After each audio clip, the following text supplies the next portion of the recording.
Welcome back, everyone, to another episode of the Risepreneur podcast, a show dedicated to all the business owners and entrepreneurs who's looking to scale, grow their businesses to ultimately exit with the maximum valuation. Today, we have a second session with John Hewitt.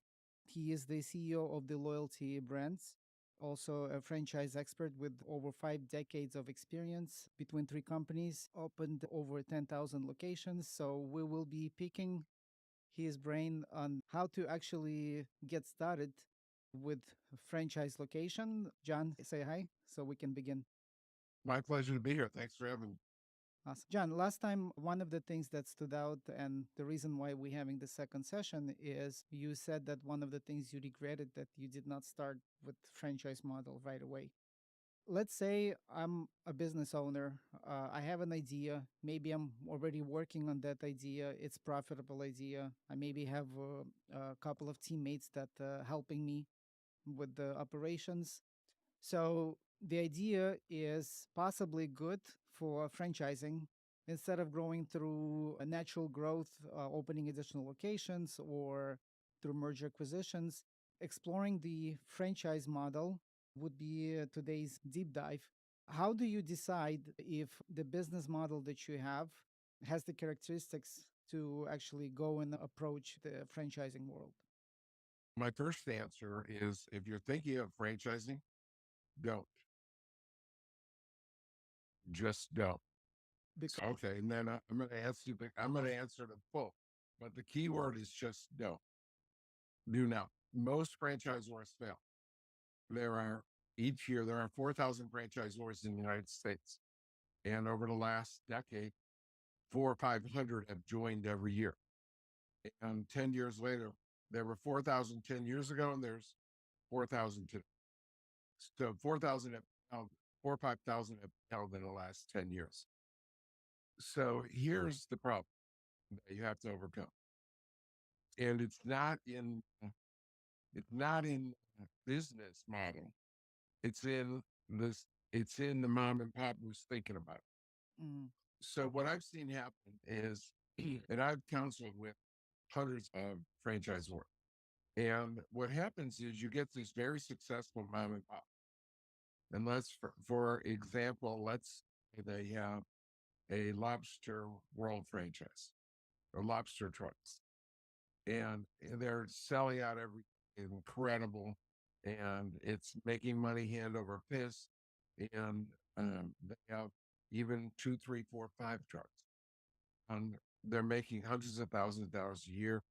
And their friends are saying to them, "Why don't you franchise? I'd like to do that." And they're thinking to themselves, I could be really big. I can go national. I can be McDonald's. I can be Jackson Hewitt. I can really get huge. And so they put their toe in the water and they do it. Well, it costs them about, including marketing, just the administration and the paperwork and the operating manual and the training manuals, that costs about 100,000. And then you spend about $200,000 in marketing to before you bring in franchise. So your cost you call it $300,000.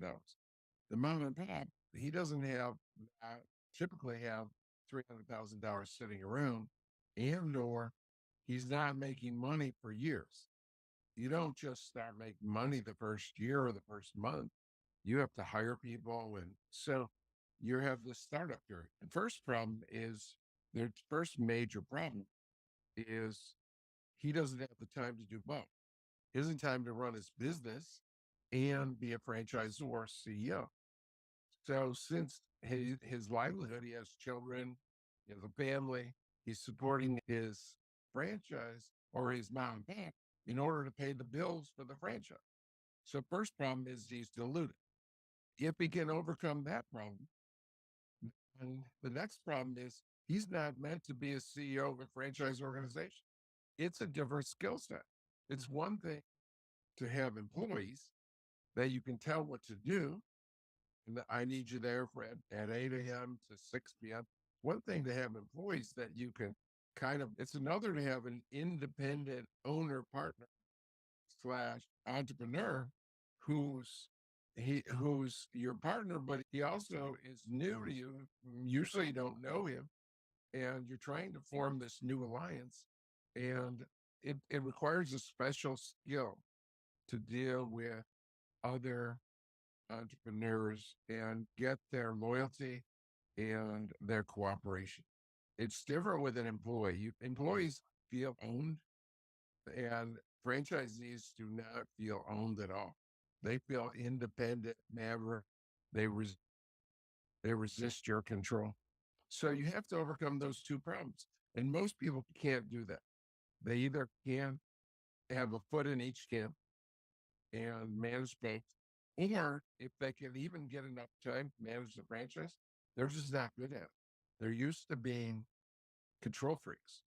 And with the franchise system, you have to listen and cooperate. It's a family slash partnership slash customer. There's a lot of hats that you have when you have a franchise. It's very difficult, but let's say you can overcome all that. Now you have to have something that's replicable. Now I have a working model. I've proven I can be a I can be a I can be a franchise owner, CEO. Now I'm proven. Now it has to be replicable. And it has to be for the average person. You can't require all smart people or PhDs or MBAs or geniuses or because I've run in 5,200 franchisees. And while you get some very smart people, you get some very educated people, you get some very experienced people, you get some of them that don't have any of that, that don't have education, they don't have experience, and they're not the smartest tool in the shed. And it has to be replicable by kind of an above average person that's not highly degreed, highly skilled, and a superstar. And it has to be replicable by then. Okay, now I have that. It's replicable. It works for normal people. Now I'm a franchisor and I've built up to 300 offices or units. And now what's to stop the franchisee from leaving? What's my stickiness? Because they know within a year or two or three, they know the system as well as you are, right? If you're doing a good job as a franchisor, you providing them with the best system and they're learning it. And it's all written up. You give them, here's my operating manual of here's my system, right? You know the system. So why do I need the franchisor anymore? So it has to be sticky that once you pass all those tests, then what's going to keep the franchisee with you? Well, some things that keep them are if you have great software, that's unique. If you have a great product like the Coke formula, right? Or if you have a great name. Once you become a national name, then you have value. Once you're a brand name, you have value. When you open up a McDonald's anywhere in the world, in any country in the world, everyone knows who it is. Hmm. If you open John's Hamburger, no one's ever heard of it, right? You have no brand name. You have to pass a lot of hurdles. And that's why in the history of franchising, there are less than 1,000, probably only 600 great franchises. Now, I'm blessed. I'm on my fourth one already. And I've already had two of the top 100. No one else has ever done that. I've been blessed with amazing success, but it's incredibly difficult. It's a lot more difficult than it looks from the outside. Can we rewind, go back to Sure. the initial stages? Just to rephrase and summarize what I understood. Basically, we need to make sure that we start to hear from others complementing what we have. Just because we think something is profitable, something would be adaptable, it's not necessarily would be something that other entrepreneurs would be attracted to. So once we get that, we want to also make sure that the makeup, being a founder that tells people what to do versus being a CEO that works with other leaders, because every entrepreneur in some way would be a founder or very good at operations. They're not being led by I tell you do. It's more inspiring them and leading them. So I guess you need to have the charisma got to have leadership skills, got to have some kind of framework that they can connect to your vision and follow you. So let's say I found I have that, right? I believe that I'm the guy that is able to connect with others. I'm able to connect with other people and inspire lead entrepreneurs. And I also have a model that I believe is profitable. Not sure about if everybody would be talking about it, but let's say, what are the characteristics of the actual business besides everybody talking? Is there like specific? It's a return on investment. So let me say this that on the same topic, but a little off topic. The key to a successful franchise system is happy, successful franchisees. So the people that acquire franchise have to enjoy the relationship and the business. So they have to enjoy and you as a partner, and then they have to feel that two investments, time and money, is worthwhile. They've invested X amount of time and X amount of money, and it's worthwhile. Those two things have to exist.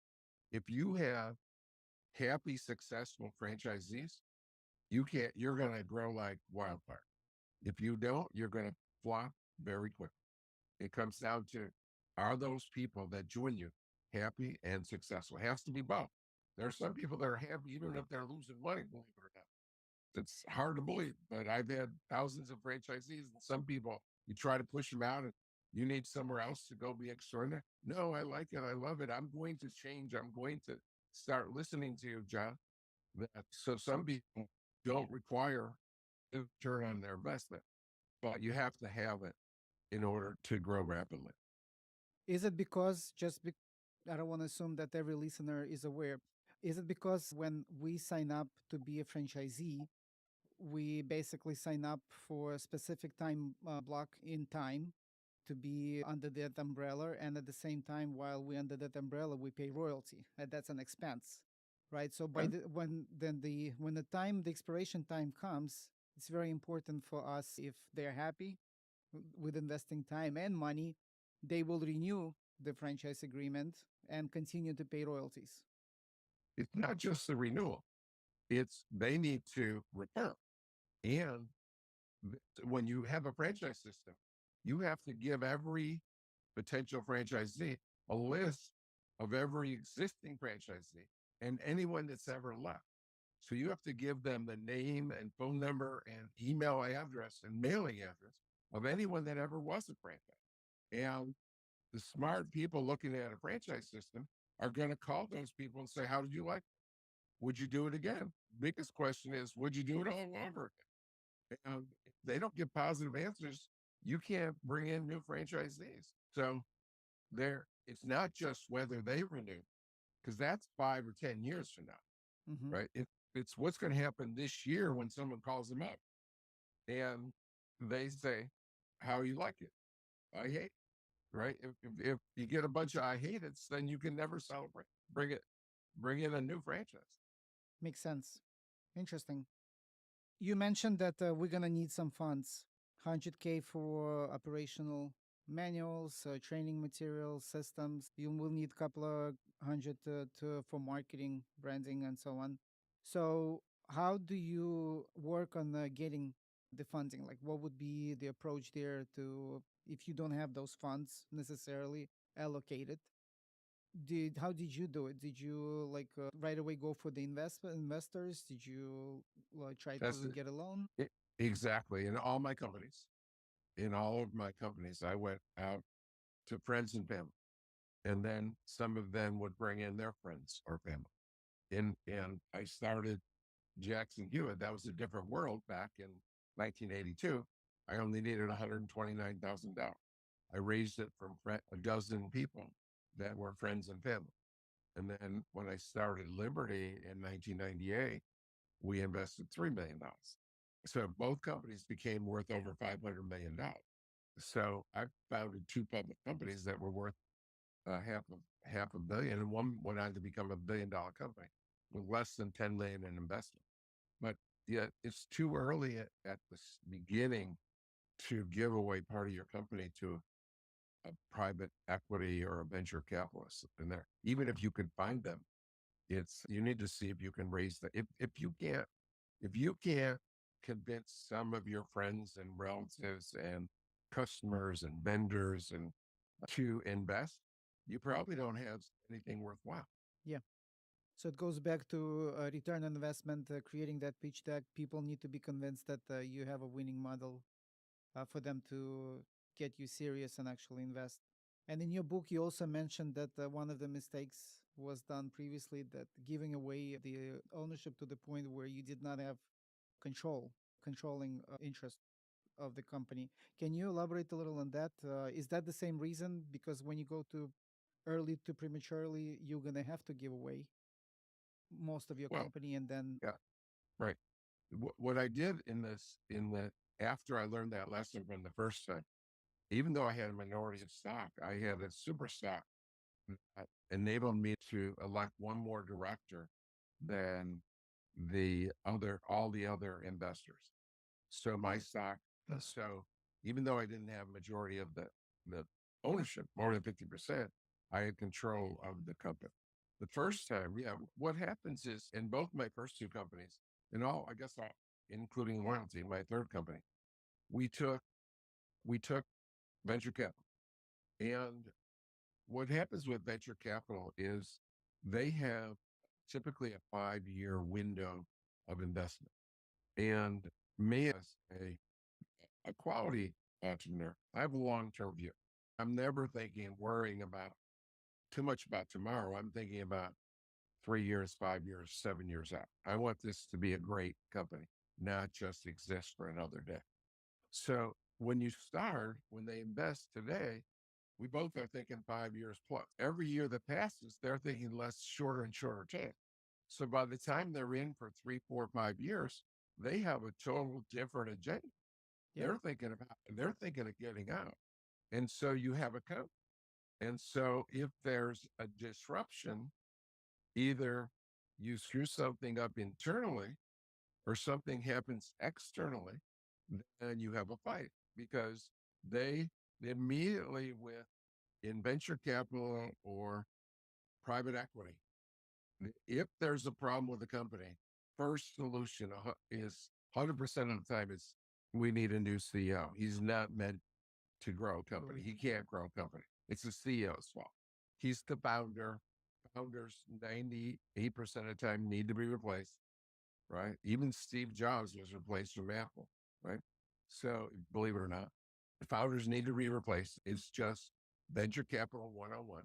And so whenever there's a blip, even if it's external, and my blips were external in both my companies, they blame it on the CEO and they try to get control of the company and fire the CEO. And then once CEO is out, I guess the division not necessarily would be the same anymore. They might take company at different pace to a different destination because at the end of the day, they need to also, if their intentions within 5 years to exit, and you're not there yet. Like I had an experience once when we had a startup and we also were getting close to that end. We were pressured to sell and basically to exit. And at the end, we did not get what we really wanted and could not take the company to another place. It was basically removed from the market. The competitor boss bought us out and just retold this stuff and integrated into their own system. So is that the what usually happens once the Yes. CEO is out? Yeah. As a matter of fact, my last company, I'm not a fan of private equity because they're all about numbers.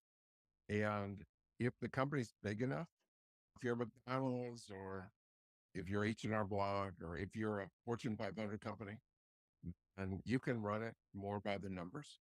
But when you're in an entrepreneurial and growing by leaps and bounds, then you need an entrepreneur, not a private equity.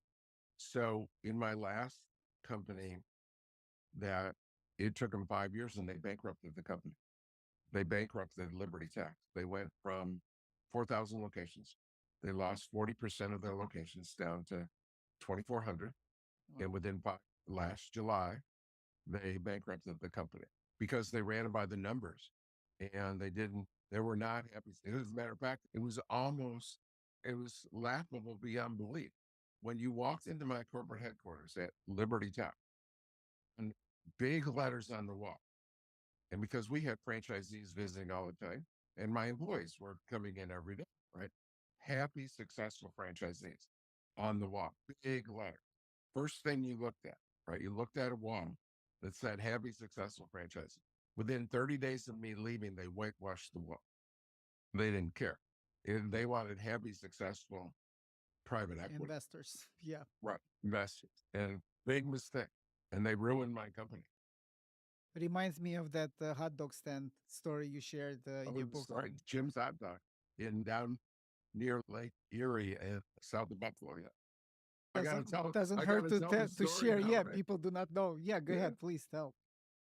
Yeah, it's in my book. And by the way, if anyone wants my book, they can, I'll send it to them for free. But when I was a kid in high school, we lived about at least 10 miles from the lake, maybe 15. And there was this great hot dog stand that was seasonal, and it was called Jim's. And it was fabulous. They had, you would stand in line and you go past, and they had charcoal boiled. You could watch them cook the hot dogs in front of you at the window and they had big French fries. They had onion rings that they cut and deep fried, just beautiful onion rings. And then when you got ice cream, they piled it high with gourmet ice cream. It was like huge. And we would ride our bikes like 10 or 15 miles down to this hot dog stand. And people will cut, there's always a line. It was seasonal because it's Buffalo, right? So it's not open during the winter. It'd be like April or May to Labor Day or just past Labor Day. But it was fabulous. They sold it to private equity. And within, I call them suits. Within a few months, they changed the size of the ice cream down to half the size.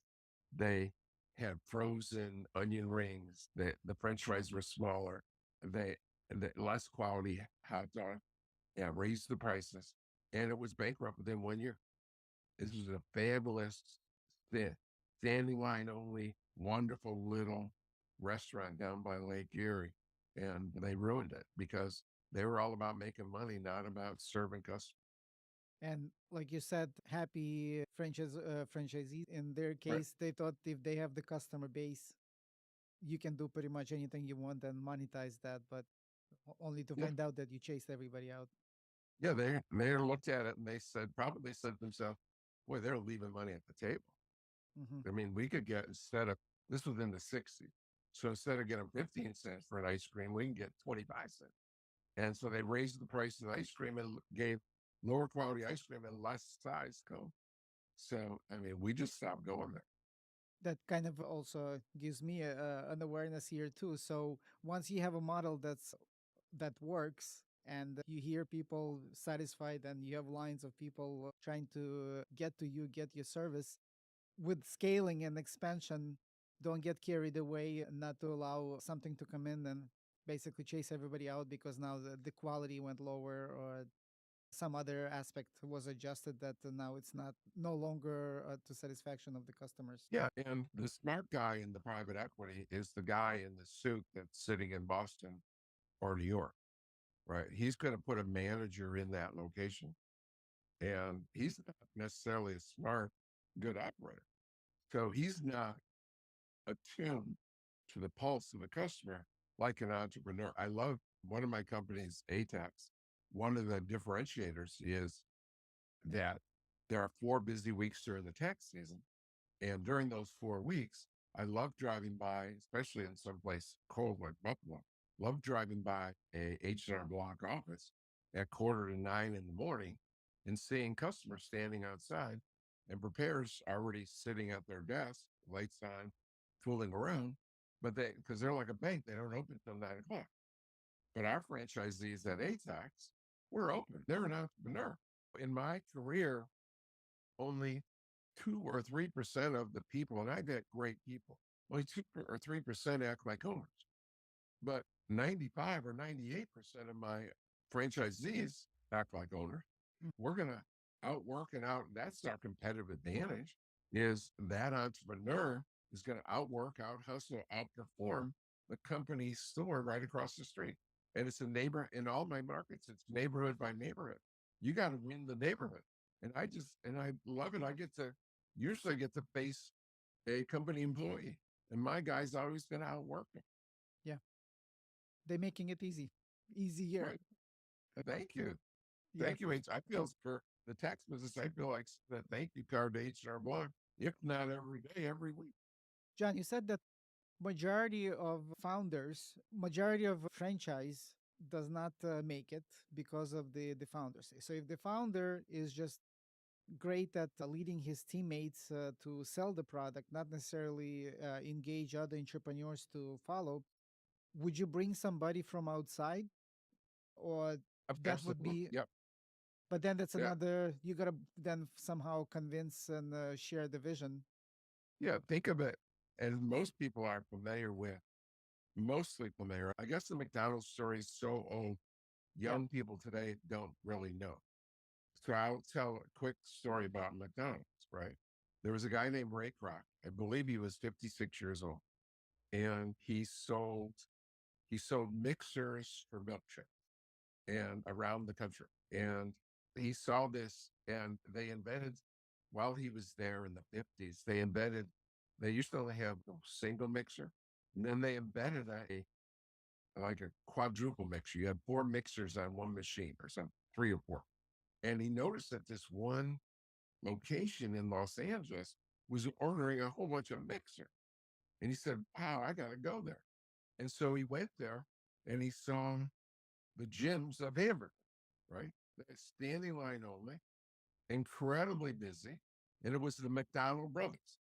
And he eventually convinced the McDonald brothers, who were those typical entrepreneurs, were great mom and pops. And they could run one location fabulous. And they had even tried to expand themselves over the years, but they were such poor delegators, they couldn't. So he came in and partnered with them. And now McDonald's has 40,000 locations. It's one of the top 100 most profitable companies in the world. And it started with Ray Kroc, some guy that could run a franchise system, who bought out the mom and pops who weren't capable. And he eventually, within a few years, he had to divorce them because they were such an anchor on what he was trying to do for franchisees. interesting. Wow. Thank you for sharing, reminding again the details of the story. Bringing somebody like that, what would be the some of the qualities of such an individual, and why would they be interested? Like they gotta fall in love with the product, service, the value that it's producing. So it's not necessarily like in Ray Kroc's story, he eventually divorced them. So how do you find the? It's probably not, I don't know if it's a good question, the right question to ask. How do you basically find somebody and adopt to make sure that such a divorce doesn't happen and you would ride together? Yeah, remember, it's almost impossible that 90 or 95% of franchise companies that have started in the last 50 years are gone. They're totally gone. They started and they failed. This is not a simple answer to this question. There's no formula. If someone knew that secret sauce, right, that they could find the right person, here's the list, Jen. Here's the list of what you're looking for. And run with it. Go find this person and you got your person. That list doesn't exist, right? My personal thing that I look for a few things. Number one is they have to have a great attitude, right? Tom Watson Sr., the founder of IBM, said, one of the founders said, give me 100 great engineers or 100 people with great attitude. I'll take the people with great attitude. You can teach engineering, you can't teach attitude. Yeah, And one of the biggest mistakes I've made in my career is trying to change dozens, if not over 100 people's attitude. I could never do it. And then when you have a company and you're a CEO, the attitude of your whole company is you're the leader, right? You have no one else is going to have a better attitude than you. So you have to set an example of attitude. So you have to have a great attitude and show it. Okay. And then number two is you can't find someone that's already made it because they're going to cost you too much. Yeah. I mean, you couldn't afford to hire John Hewitt or Ray Kroc, Yeah, that would be my next Henry question. Black. How would I get John Hewitt's Right. interest? Exactly. You could only get me as a partner or mentor, not as a CEO. Right. Yeah. And so you got to find the right person who hasn't made it yet. Now, they might be in a, so you have to sort, it's a treasure hunt, right? You look for someone with a great attitude that, that is undiscovered potential. And then you have to build them up and put them into that spot. So, and they have to have, when you build a company, when you build great companies, and I've been blessed, as I said, I brought in 5,200 franchisees. So you need someone can get people to buy into the vision. So you have to have a vision that's fairly accurate. And then you have to convince everyone. You convince your family and friends, investors. You convince your board of directors. You convince your employees, your franchisees, your customers, your vendors. You have to convince everyone of your vision. So you have to be very convincing. And part of that is the passionate commitment and integrity. You have to do what you say you're going to do.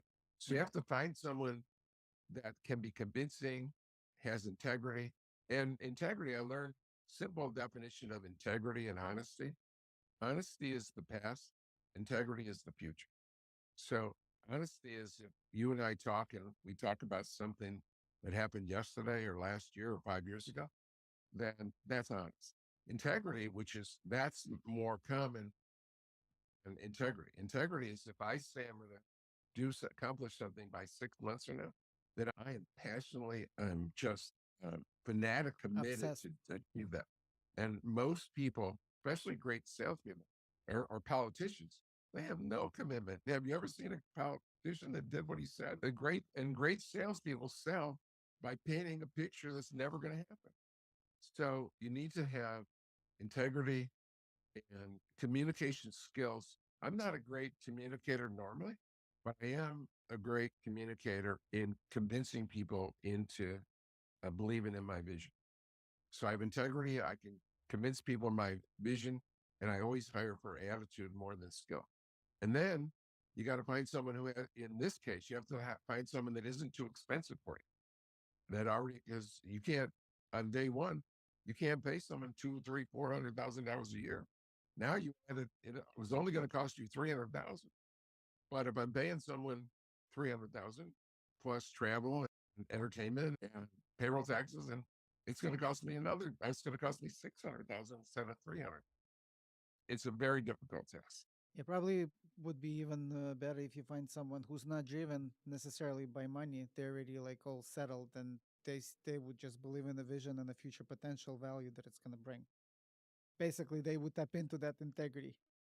Speaking of which, as I mentioned earlier, like that integrity, right? You believe, you see that future. All entrepreneurs, when they start, they have that desire to achieve certain goals. Like, how do you know when you setting that outrageous goal and you setting yourself up for a failure? Because again, who knows what our capacity is, what's possible, what's not possible. Is there some kind of like judgment process that you go through to see like what you're capable of based on I don't know your current relationships or things that you can like I believe in a lot of things I can do, and at the same time I had so many failures and each failure like smacks you so badly that you drag everybody down with you. So to regroup again, it's not always that simple, and it's a painful process. Every entrepreneur knows. Yeah, what I do is everyone on the team, especially every executive, thinks they're part of the vision. They want to be part of the planning the future, right? And they believe if you told one of my people, any one of my exec ever, that you have no vision, you can't see what's going to happen next year or 3 years, and they would be distraught, angry, upset. So you can't tell people that, but almost no one has vision. So I do, I've assembled my most visionary business people around me, and we talk about, okay, this is where we should be in 5 years. And we spend an hour or two on we spent a lot of time in advance thinking Brainstorming. about it all the way through the year. I'm approaching, because I'm in the tax business and tax season ends on April 30th. Our vision meetings are in March because we're almost done with this year and we're getting ready for next year, planning next year. So we spend, but I've been thinking about it the whole year. And now we come in and say, okay, we know how we did this year. We know how we did the last couple of years. So we see a pattern. It's easier if you have years under your belt. If you have only no years, it's more difficult. But we spend an hour or two 5 years from now, and then maybe 2 or 3 hours on 3 years from now, and then 5 hours on next year. Okay, so this is where we're going to be in 5 years. Then, okay, if we're going to be there in 5 years, we need to get to here. Let's say it's just number of offices, right? We're going from 100 offices to 1,000 in 5 years. That means we have to, where we're going to be in three, we're going to have about 600, 500 or 600 in 3 years. Okay, we're going to go from 100 to 500 in 3 years, where we're going to be in 1 year. So we need to have 250 offices in 1 year.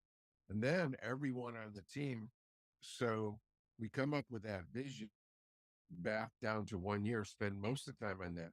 And then we present that to everyone and say, okay, here's our next year's goals. And therefore, how many people do you need in training? How many people do you need in accounting? How many people you need in HR? And everyone weighs in on their own needs. Okay, if we're going to go from here in 1 year and we share the 1 and 3, 5 is just too blue sky.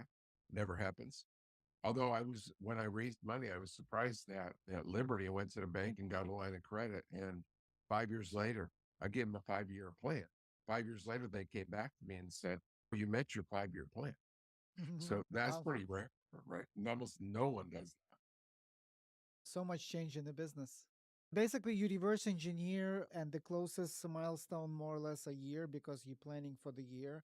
You get your teammates and you brainstorm to see what everyone's need will have to be, and if it's realistic or not, or realistic it doesn't come into play, or you that. see Well, how you yeah. can. For example, if you're going to bring in 100 new franchisees, we need about 100 prospects for every new Sale. franchise. So the sales department needs 10,000 leads. So the marketing department knows that they need to get 10,000 prospects. And the sales department needs know that they need to close 100 people. The process is, okay, they get 100, you get 10,000 leads, and you have to get, if you're going to, about 50% of them come to a discovery day close. So that means I need 200 people at a discovery day. And that means that, and so forth. And then in training, the average person brings 2 people to training. So if we're going to bring in 100 new franchisees, we need 200 people trained from May to December, because it's seasonal tax season, January to April. So everyone knows kind of their assignments. And therefore, I'm going to need X number of people and X number of resources in terms of rent, utilities, and so on.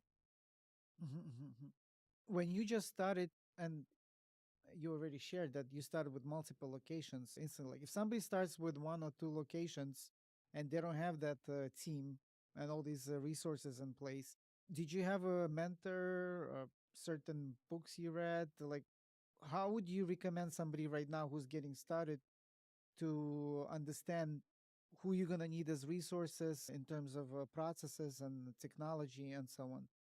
Yeah, when I started, remember we bought Mel Jackson Tax Service from his widow, 6 offices in 1982. And just as typical stuff that God doesn't put anyone here to escape. The His widow sold it to us, and she said, these two great managers are here for you. They want to be with you. We bought the company and went back to the office, and they both, not only did they both quit that day, but they competed with us. They went out, both of them opened competing offices. Stuff happens, right? But Oh, I was fortunate to have my ex-wife, who had worked with me at H&R Block, and she was one of the most knowledgeable people in the industry, because we have been married for or together 7 years. And so she knew the industry inside and out as well, almost as well as I did. And then my best friend, who I actually had lunch with today, He was my friend since 1970. So still Wow. friends 54 years later.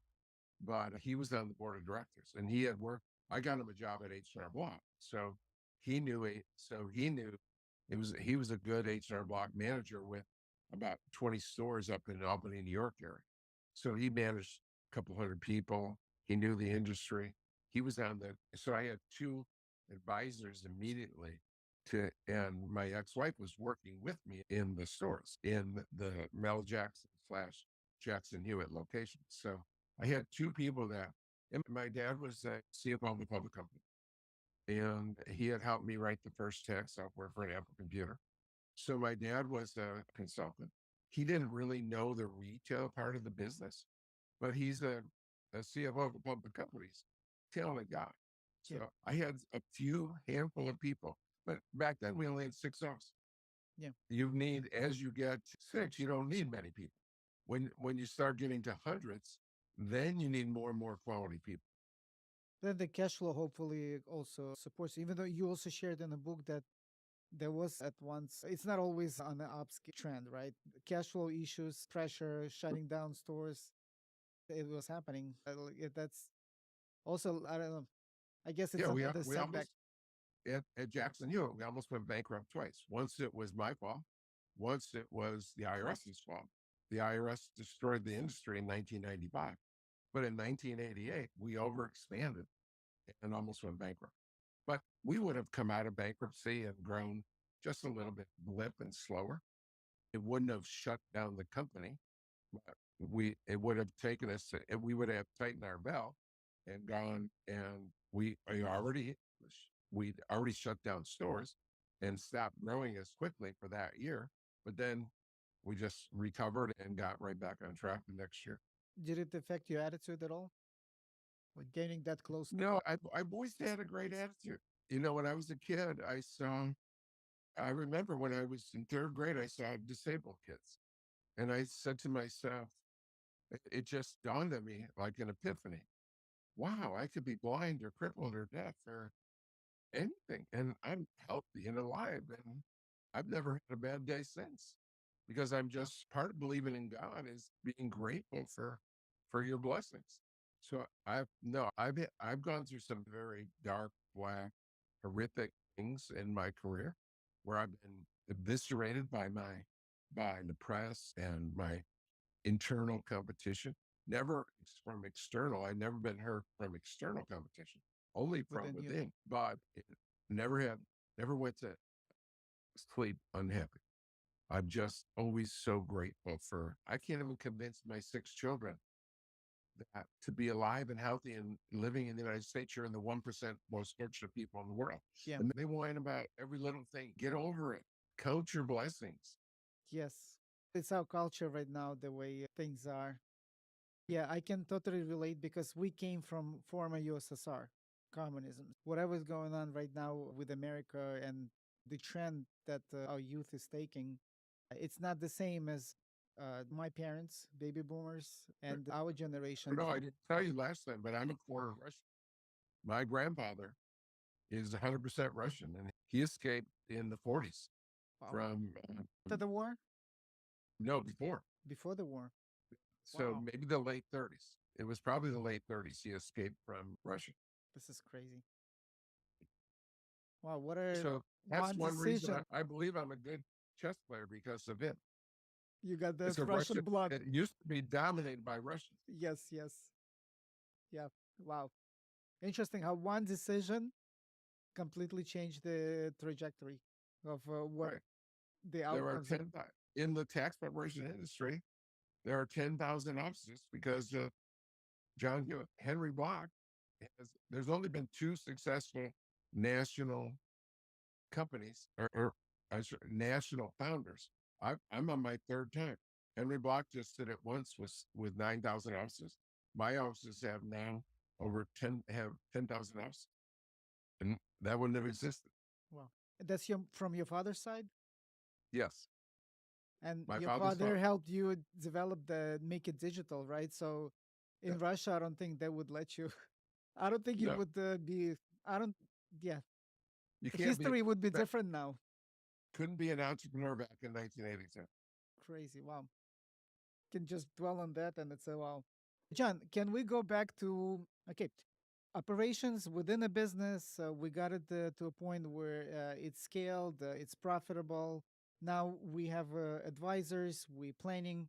So, what type of processes one needs besides all the training manual, right? Because now you're inspiring other entrepreneurs to adopt this model and perform at the locations that they open. What type of SOPs, materials that one needs to be aware of if they're going to work with other entrepreneurs with their locations? It's I can say it in one word: everything. Everything. They need the answer to everything. If a franchisee has a question, if there are two kinds of questions, right? A question that only one franchisee is ever going to have, and you don't need a system for that. But if dozens of franchisees are going to face, what kind of desks do I buy? What kind of computers do I buy? How much do I pay my employees? How do I find my employees? Any question that is going to be asked by a dozen people or more, you need to create a system in advance to answer that question. You don't wait for them to ask it. You tell them in advance. You probably have then some kind of library that they can access. You Have the know, training materials, like meetings, conferences. How does that, what that looks like? yeah, the yes and no, right? We have everything down to a science. You get a huge operating manual. But I learned long ago that it's anti-American to read the instruction, right? If you have a problem, you have to pick up the phone and A call, call. or maybe once in a while you'll email. So you have to, and so it all comes down to communications. It all comes down to being available when they run into a problem because they don't carefully go to their, like the dictionary, or you can't Google it. Or you could Google it because we have it online, but they don't. They want to talk to some human being. But you supplement that with, we have 50 calls a year. And this is what you need to focus on this week. And during the tax season, it's twice a week. And I'm on calls saying, all my franchisees, this is what you need to focus on this week. This is the type of marketing you need to do. This is what you need to watch out for. This is what's going to happen this week. And so, yeah, communication. One of our principles is or communication. It's something you could never stop. The telephone game where you go around and tell someone something. But the good news is in my companies, they get to hear it from me. So it's not diluted from people throughout the organization. Because if I told five of my executives something, and then they told their 20 direct reports, and then went out to the franchisees, the message would be totally biased and changed. And some of them are going to change it because they don't believe it. Some of them aren't going to understand it. And it's good having so we have national convention, we have national trainings and phone calls to supplement all of that to make sure that we communicate as effectively as possible. It's one-on-one calls, group calls. Like, how do you keep up with all that? No, these are national calls for every franchise. National. We, So, yeah, uh, we have 50 in ATEX, for example. We have 50 calls a year that are for every franchise in the system all at once. mhm, Now we also have regional meetings and regional calls and one-on-one, but there's 50 standard calls, and most of them are during the text. good. Did you have to build a custom system to manage and see the dashboards for all the locations? Like, how do you, or Now, it was some, all that's available. There's CRMs that even specialize in franchising. So all this we had to back in the 90s, but now it's all available. what about the marketing? Like, let's say you're trying to be or already a national brand, and then there's also each franchisee in their local market. Who's responsible? Like, how do you position it? I guess every franchise probably different, right? It's not the same model that everybody follows. Sure. Yeah. And when you say every franchise, you mean Zoom and Grumman. grooming is different than a tax franchise Yeah. or different, Yeah. Like, for different. example, when I had a franchise, I was a franchisee. We would buy leads from our corporate, Mhm. right? So they did the marketing on a national level, they promoted their site. And I see other business types where each franchisee have their own websites and they generate their own leads. They get the frameworks, marketing material, but they're responsible to do their own marketing, their own sales. In each of ours, we teach the franchisee to do it. And it can be down if they're not good at it. And we will go hand in hand and walk them through it. For example, one of the things we do is call our customers and see how we've done with them and ask them, and then ask for referral. We get our customers love it. They get a higher retention. They get more referrals, and they get to see on the fly how they're doing, because it doesn't matter if you or I think you're doing a good job. And only the customer matters. So what we'll do is, if a franchisee is not good at that, we will take them or their employee and get on a call with them, and you listen to how we do it. So you hear, we're going to call your customers, and you get to listen in on how the calls go. And you have to be an idiot. The script's the same for, right? So Yes. after 10 or 20 calls, you got to be an idiot if you don't get them to do it. Is there then specific qualifications a franchisee owner has to have when you recruit to see if they're an idiot or not? Is do you said okay, we need 1,000 leads to get, let's say, 10 locations.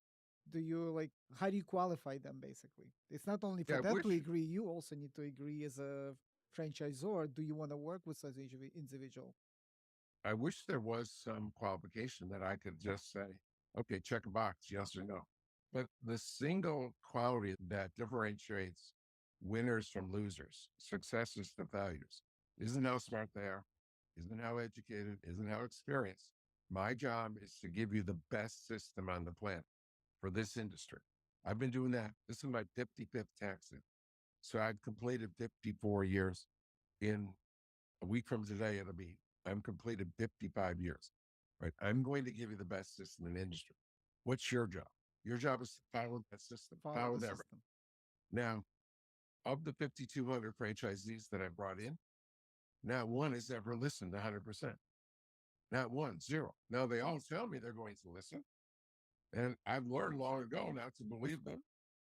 And some will even walk up to me and say, when they hear that, because the single most phrase that I've said 50 times more than any other phrase in my life is follow the Follow the system. system. And yet no one does it. And some people have come up to me, 1,000 people have come up to me and said, John, I'm going to be the first person that's ever listened 100%. Yeah, no one's going to listen. Don't even waste your breath. If you don't listen to me, it's going to cost you time or money or both. So I ask people to look inside their own soul and say, if you're going to listen 98 or 99%, then you're going to do incredibly well. If you're going to listen 90%, I've had 1,000 millionaires and 1,000 failures. And the only difference is the successes listen 98 or 99%. The losers listen less than 90%. So it comes down to, here's the recipe. Go bake it. Go follow the recipe. Can you follow a recipe? And can you fight human nature that's going to make you think you know better than John Hewitt? Common sense would say follow John. He went through all the Every specs and mistake everything. I've made every mistake you could ever make, or seen every mistake you could ever make. So I give you the path to avoid making mistakes. So I promise you, when you don't listen, it's going to cost you time or money or both. Everybody has that entrepreneurial spirit, right? We rebellious. I'm gonna find a way, a better way. I can get Exactly. away with it. Exactly. And that's the way I am. I've been doing that since long as I can remember. So your tolerance level has to be crazy high too. Otherwise, I would go totally crazy. I just know it's going to happen.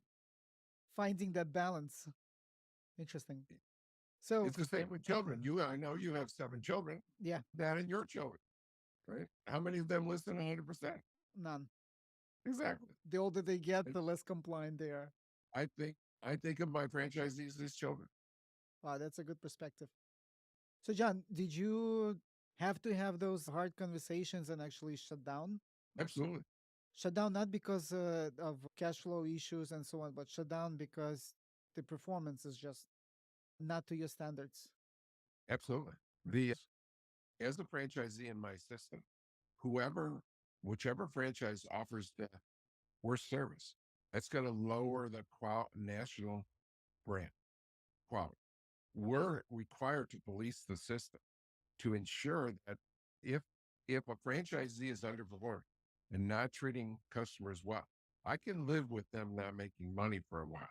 I can't live with them not exceeding customers' expectations. And you know who are the first to complain? Any franchise anywhere near them. We police the system to ensure that we are providing the highest quality product. And we call the customers and ask. So we don't do some survey or wait for people to complain. We call customers from every else office and ask them how we did for you. Yeah. That's one of the eye-opening thing was for me on a previous session that calling every customer, making sure that the service was above expectation. And in your book also, you countless time mentioning how too important it is to wow the experience. Looks like we going over an hour now. There's still a bunch of questions. It doesn't end probably. John, We'll have to we'll have to do it again. yes, I look forward to diving in deeper and going forward. I hope all the listeners got a lot of value from here. Anyone that wants to get in touch with John, we will post all the links below this video, a link to the book, a link to your loyalty brands site, and the LinkedIn profile. Is there anything else you want to post under the video, John? No, if they send just to remind them that my book is free to you. It's on Amazon bestseller, but it's free to you. If you send me an email and ask for it, then I'll send a free book to them. It's an eye-opening book. I strongly recommend everybody getting it. I look forward to going through it again. This time, take a lot of notes. Thank you. It was a great pleasure. Same here, John. Thank you very much. Thank you for joining us. Take care. Have a wonderful day.